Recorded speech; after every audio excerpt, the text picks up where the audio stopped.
Good afternoon, everyone. Welcome to the KB article, where we go live every Thursday at 3 p.m. Central and discuss a variety of topics ranging from tax, accounting, small businesses, just different topics that we feel everyone can value from.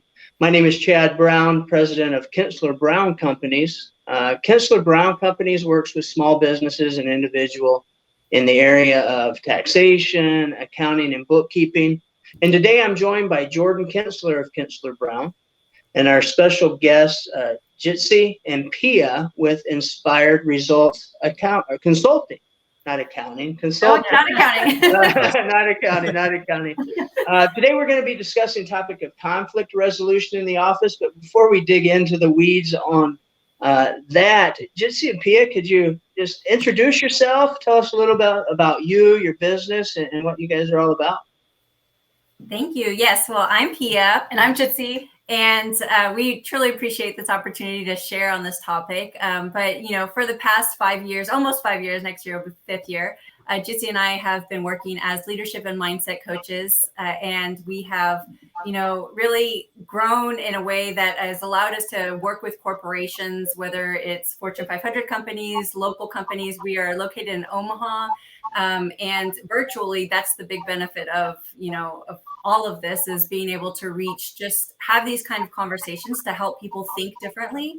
And so when we do that mindset coaching piece, this is a part that we love to do. So it's a little bit about us. We are sisters. Yes. And we grew up in Tulsa, Oklahoma. Our family's from Chile, and that's about it. Right now, we're just, really love having these conversations. So again, thank you for having us. No, very interesting. Appreciate you taking the time to join us. So, Chile, did you live in Chile at all, or We're kind of like, we've lived in a lot of places between the two of us, but our family, both our parents are from Chile. Mm-hmm. I am the oldest sister, so I was born in Queens, New York. And I was born in Massachusetts, near Boston. Okay. So we did live there when we were very young, but it's just pictures is the only thing we remember, No. Since then, we've been to many places. So I've traveled six continents. Jitsi's lived in 10 different cities. So wow, we call Omaha home now. That's cool. I gotta say, I've always envied people that kind of do what you do. I like speaking on this kind of stuff, and that's kind of what brings us to where we are in this podcast today, because I love the mindset matter of things, education, just self-improvement, all that kind of stuff. What clicked in you guys to kind of put you in that realm to say, let's go into this and teach others about it? Yeah. So we were both on our own paths for 15 years. I was at a place in my life where I realized I was on autopilot. I was doing going to work, coming home, going to work, coming home, and just doing the, like the autopilot things. And I wasn't even aware I was doing it. I wasn't tied to a bigger purpose, to a bigger goal. And I just kind of got in that routine of life. So I started to do this for myself personally. And when we realized the power of what we weren't aware of, caught in the day-to-day, Pia had been teaching at a university in Tulsa, and she was like, this is not taught in schools. So we really came together with a passion to help people become more aware of their potential so that they could start living a quality of work and life that really meant something and fulfilled them from that deeper place, right? Whether it's the personal, like you really want to develop that, or if, personal is good, but maybe work is something that feels a little chaotic and they need clarity on that. So just kind of the holistic look at how people are living their lives. I appreciate that.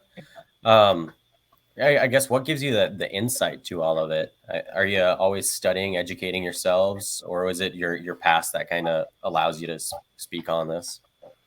Oh, yeah, that's a great question. So, along with, going on our own journey, we have been, trained and certified as leadership and mindset coaches.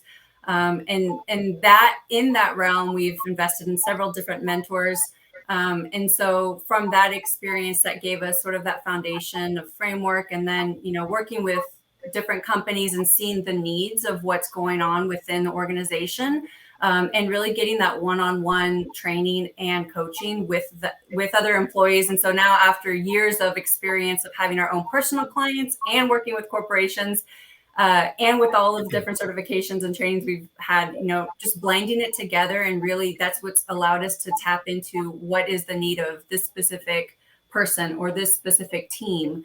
And so just tying both of our experiences. So Jitsi was in sales for over 15 years. I was in education, going for a PhD and curriculum studies. So learning, teaching and learning was always been part of my experience and training and in the corporate world as well. And so now we just somehow came together. We were living in different states for over 15 years. So now we're just like,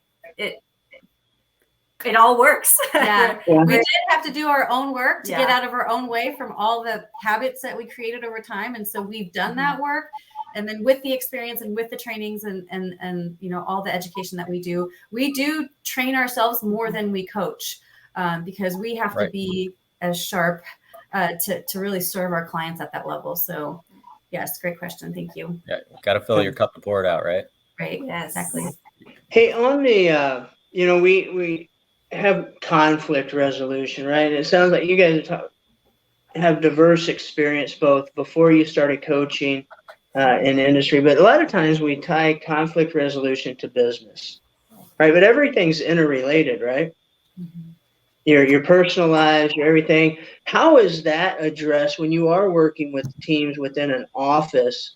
I know there's oftentimes we're afraid to go too deep, too personal with folks, but a lot of times the stuff that's creating the conflict in the office didn't start there. They're bringing that with them. I mean, how do you kind of navigate that? That's a great question. And what we like to say too is company culture is group habit. And just like you were just saying, that habits are formed outside of the office, most likely a lot of times, right? We've been programmed to, even just the way we communicate, the way we feel about ourselves, all that is brought to the office. So when we're talking about, just even conflict, right? It's not just about what strategies are going to get us through this conflict. It's really what we love to do. And what we understand now is when you just focus on how to fix the physical conflict, you're not dealing with the root cause, which is the person, and even their understanding of them as a leader. A lot of times people don't even consider themselves a leader. So they put it off as, someone else's problem. And so really going to the root cause of what are the people's habits of how they understand, what they understand about themselves, and developing people from that point. And that starts to tap into past habits, past programming that's creating maybe even conflict within the workplace. So this is where it's not just about strategy. It's more about helping people understand themselves so that the whole group, the whole company culture can move up versus, pointing fingers and, they need to fix themselves, not me, kind of stuff. So it's a great point. From your perspective as a coach, does it take you a long time to sit down and identify the root problem of it all? Or do you kind of look at someone's mannerisms and have a key idea of what brings about that trait of whatever the conflict might be? There's a lot of different ways that you can approach getting to know somebody, but there are some key questions that we generally ask people. And one of them, just to be honest, is, are you coachable? You have to be able to be vulnerable to grow. And if a person comes to us and they're giving us little bits of information and they just don't seem to be engaged in the potential for what they can grow into, then we know that maybe it's not the right time, right? Because we do feel that our purpose is to grow and our purpose is to serve. And so the only way we can serve people and to really help them see new results is if they're ready, vulnerable to grow and really start to think at another level and maybe say, oh, maybe this isn't working for me or my way isn't working. Let me try this way. Oh, excellent. So basically what I hear, and this is a struggle for everybody, is going to start from within, right? And recognize that a lot of your problems stem from you, right? Yeah. You got to what is it? The buck stops here. You gotta get honest with yourself and own your stuff. Like if you aren't ready to own your stuff, you're just going to repeat the same cycle of what you've seen or continue to see. What if someone's blind to their habits though? How do you take that blindfold off of them? I think for us, what we do is a process, right? It's not just about pointing fingers and saying, this is what you need to fix, because that's speaking to their logical mind. And if their mind is set that their way is the right way, then that's almost one of the worst ways to try to help people see what's wrong. And so what we like to do is really go into, like, we talk about paradigms, which is like just their habits. What are their habits they've created? And, you know, when we're talking about conflict, for us, one of the main things that we understand with conflict is lack of effective communication. So if we're not communicating effectively, if we aren't open, like Jitsi was saying, to being coached, that's a barrier. But once someone is open to it, then we have a framework of saying, okay, here's some steps and here's some understandings of, you know, how you're operating that can help you think differently. And so it's not so much of like pointing out the behavior and let's just fix that, because again, that's not going to the root cause, because behind every behavior, there's a belief, there's a limiting, maybe understanding if the behavior is bad, of course, or it's not effective. And so it's less about just change your behavior and more about let's help you understand yourself in a new way. And that way it's less invasive and less about you need to fix yourself kind of conversations, and more about let's get creative and start thinking about how, maybe even if it's like, let's say a team, how we can create a culture that is better for everyone, that makes us like love coming to work. And so yeah, that's really, for us, it's more about like taking them through a framework, taking them through an understanding that's takes the view like less about pointing fingers and more about, hey, I can take part in my creation of being a better leader within, but then within my organization as well. I had this question I'd come up with already, and I think you kind of segued into that. You might have already answered it all. And it was this one here. Should resolution be cut and dry, or does it require a creative approach sometimes? So we understand that conflict, you know, happens for a lot of different reasons. Of course, there's a million strategies that you can go look up. You can Google on how to, you know, resolve conflict. One of them would be like, if you're in an organization or even in a family setting, providing support without taking away responsibility. How can we help people without taking away their responsibility? Because so many times as leaders, or even as a mom, like I just want to get it done because it's easier, because I know how to do it, right? But that's enabling, right? Like, so there's a lot of strategies, right? But ultimately at the root cause, like Pia has been talking about all of this, like if they don't have the buy-in to grow, then that won't allow for that creativity. So we don't know that it's necessarily cut and dry. There are methods and strategies that you can follow that can help somebody gain clarity on how to work with an employee that maybe isn't, you know, doing the things that they need to do in an office, for example. But there's also another level of creativity that you can add in there if a person is buying into the next level of growth for themselves or the company. Sure. I got to say, like, I've been lucky enough to have coachable employees in my own business, where like I'll notice a mistake they made and how it's going to affect us down the line. Right. So given its landscaping, we can literally back it up and say, no, let's pull this back and redo this and identify the problems here. So yeah. I've been lucky in that manner. Chad, how about you? I mean, have you had uncoachable employees before?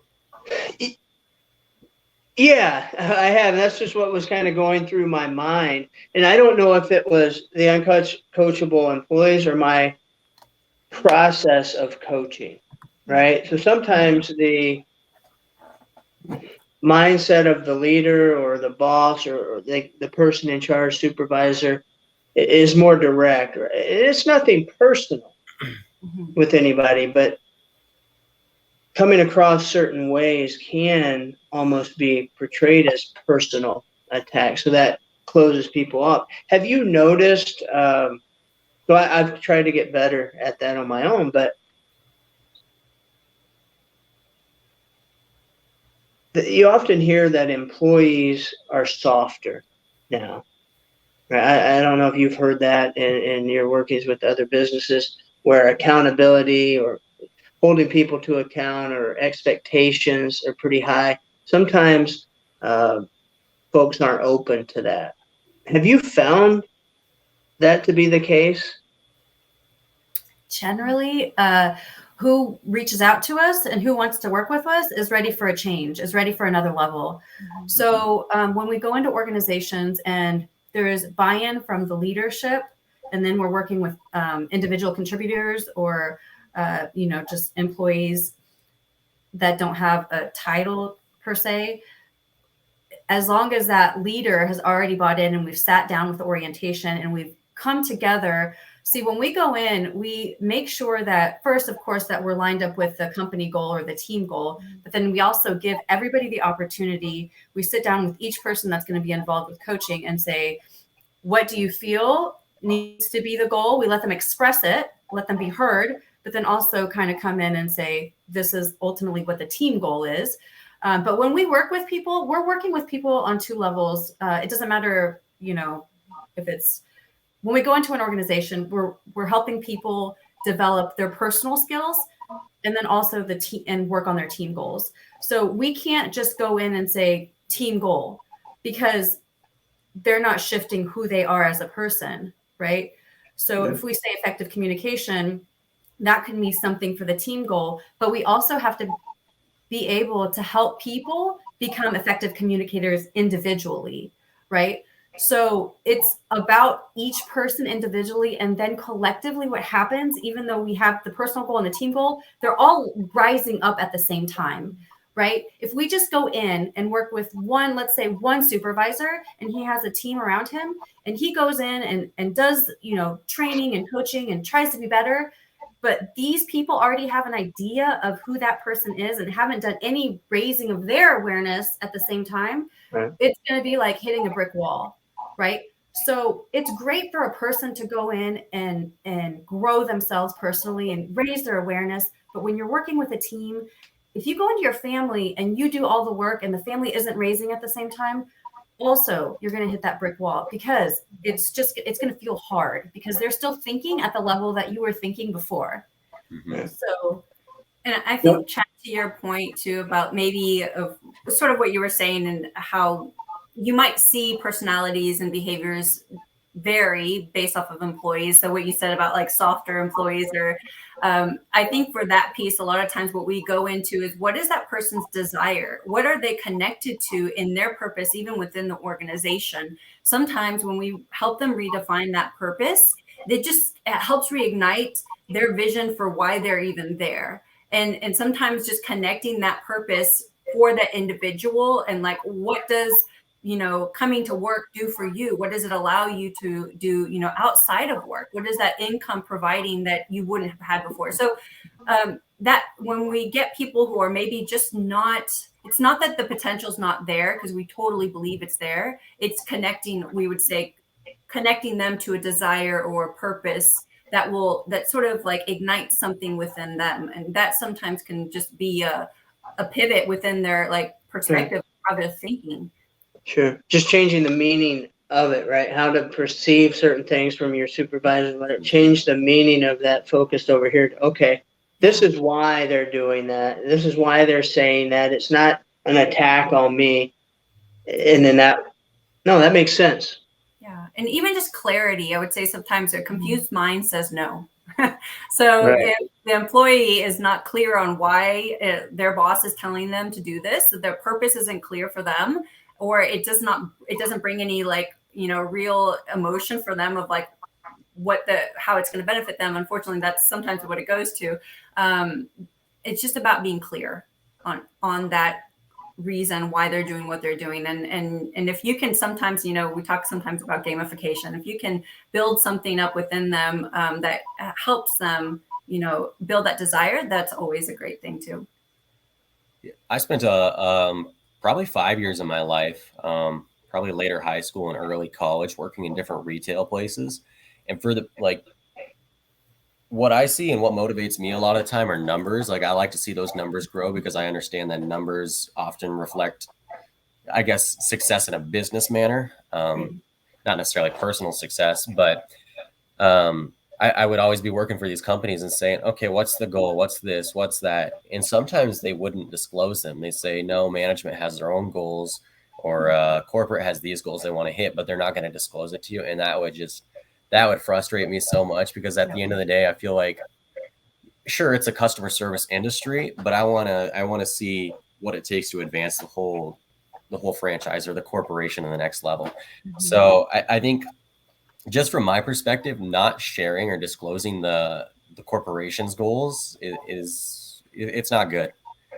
People got to know what ship they're moving, and not just the box that they're moving. Yeah. Right?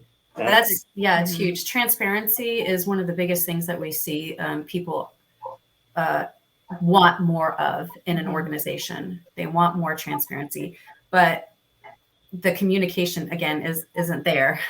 And that has been created as a culture, right? To not do that. So it's upon the leader at that point to make that change, right? So from top down. Right. I guess one of the first things we were supposed to pose here is what's like one of the most common workplace conflicts that you see? It's probably going to stem down to communication here, isn't it? Yeah. It's totally the lack of effective communication, right? And that's one of the things is transparency, right? So communication just comes across as so many different ways. But when you're a leader, if you cannot communicate effectively, it just makes everything so much harder, and you don't have as many people following you because you can't put that vision out there of where you're moving, right? So that people can buy into you. So I think. Go ahead. No, I think that's very, very important. I mean, communication, consistent, timely communication, and I am an example of that. As business owners, a lot of times we're in the weeds, or even employees, you're in the weeds so much, or a supervisor doing the work, or things come up, and you don't have the time to communicate, right? So you just put your head down and bury it in work. A week, 2 weeks, 3 weeks goes by, and now you're back in supervisor mode, and you're reviewing work or processes or systems. How were they followed? How were they done? And you're noticing all these issues. And it's your fault, right? Because you weren't communicating. So I personally have just recently, we have 10-15 minute huddle every morning at 8:30. Me and my key people just get on the phone, wins, losses, anything that's bothering you. Where do you need me? What do I need? That way I'm in front of them and they feel comfortable sharing whatever, because if it's on the list to get done, it'll get done, right? Yeah. But if you don't communicate that or have that open forum. So for me, that's huge. It's been huge for our team as well. And a lot of what I heard under all of that is presence, the lack of presence that we allot in our life when we're trying to do this work-life balance thing, especially for Pia and I as entrepreneurs. Like we know, you guys know, entrepreneurship is not for the faint of heart, right? Like you have to be able to balance your life. And some people say there's no such thing as that. A lot of this, like you said, is integrated, right? It's all together. But because I did this for many, many years, like I said, go home, go to work, go home, like all those things. And that, like, I was like on the hamster wheel of life. I was not present.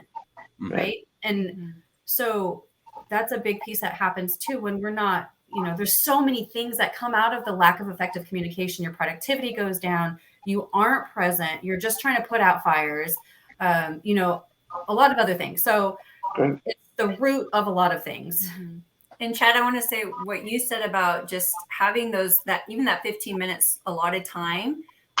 And what we've seen, even just within that time, like you said, talk about your wins, talk about the things that are going well. And what you're ultimately doing is helping everyone create a habit of looking for what's going well.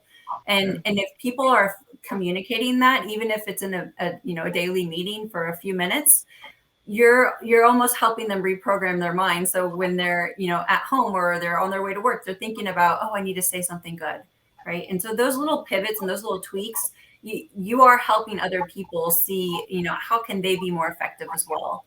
So that was a great example of what we've seen great leaders do to just bring up the whole team together.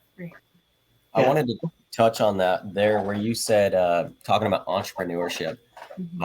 I being a young entrepreneur, I've got something new every day to overcome, or I'm learning something. And in the last 2 years, I'd say about 2 years ago, maybe a year and a half ago, I was able to identify that my drive as an entrepreneur itself, without proper boundaries, was creating a toxic lifestyle, because I was in that rat race. I was working over 100 hours a week, just like, hey, I need to get to the next step. I need to do this and that. And I wasn't taking care of the people around me. I didn't have a personal life outside of my business. And I realized that was creating conflict after a while. But when I realized it was conflict, it was after the fact, after I had already hurt my relationships. So that was definitely a huge learning opportunity for me, but I had to go back and repair all those relationships, put my life back in order. That's I don't mean to chuckle, but I mean I'm just thinking it comes back to the two things: is communication and being present. And in terms of that work, that's a whole nother kind of a work-life balance. Right. I the way I view that, it's non-existent in the form that most people try to make it happen. They try to do everything and be balanced, right? Equal here. But we're going to go through seasons of life, weeks, days, years, where you have to be 110% grind. Okay. But then you need to make room for the other over here. But if you don't communicate that and set that expectation, hey, I'm not going to be so present during this period because here's what we've got to do. And we're going to grind, but here's why. And now we free up. Is that a fair assessment of it's kind of a unbalanced balance, so to speak?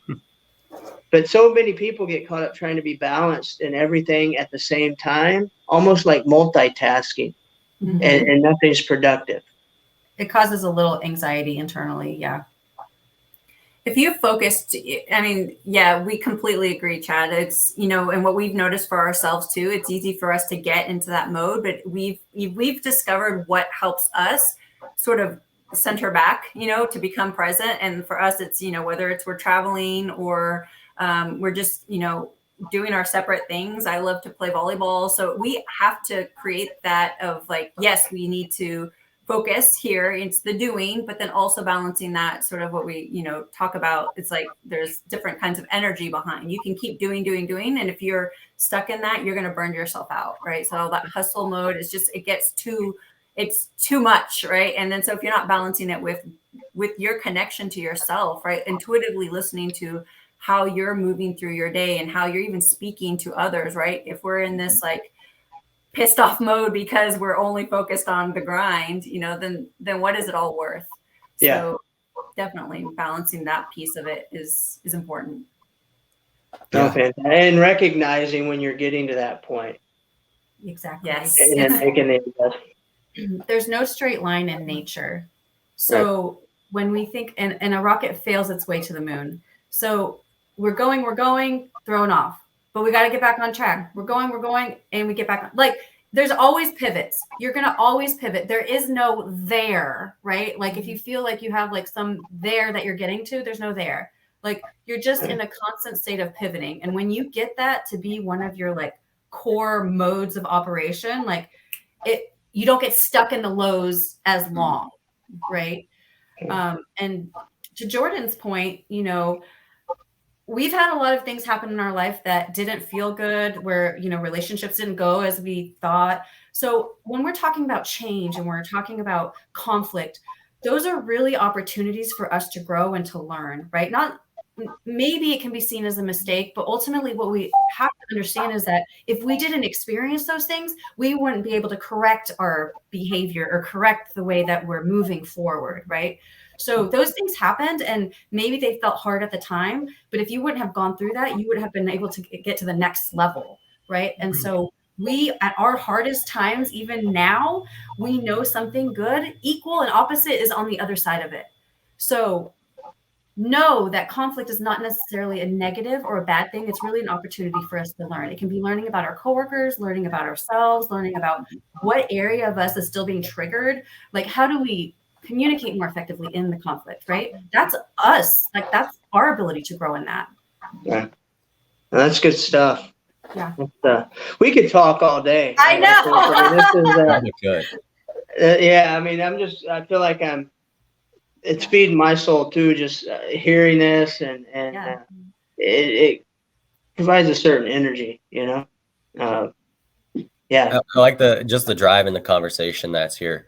But if we were to wrap this up, I think that we'd learn that conflict resolution comes with communication, right? Growing in that. I guess let's ask this real quick. How do we get better at communication? I would say this is probably what a lot of people don't go to the root cause. And I would say develop your self-image, develop your self-awareness, and understand that it's not up to us to shift. You know, if we can just grow in ourselves, that will be the ripple effect. Right. And so because you are putting out a different energy, you're going to be more effective. And so that you're going to get back more effective. Right. And so it's up to everybody individually to grow in their own self-awareness and become better communicators. But if you can start with you first, start there and developing who you are, so that no matter where you go, whether you're at work, you're at home, you're the same person. You're not super anxious at work and then just like numbing at home. Right. Because those are completely off. Right. We want, like Jitsi was saying, when you start to develop a balance of like not so up and downs, not the roller coaster of life, you can start becoming a more effective communicator. And I was going to say, know thyself by Socrates. Know thyself. And, you know, they say knowledge is power, but applied knowledge is power. Once you know yourself, then you have to, when you know better, you do better. Right. And so that's it. Like, that's the core of it. And then just surrounding yourself with people that are also going up. Right. That's awesome. That's a great way to end. I appreciate you guys so much for jumping on with us today, and Jordan for getting this set up. I mean, this is tremendous value for everyone. If you find value in this segment, please share this with your friends. I know there's some good nuggets that Jitsi and Pia shared here that we can all utilize and use to get better with ourselves, with our team, and our life, kids, marriage, everything. So it's good.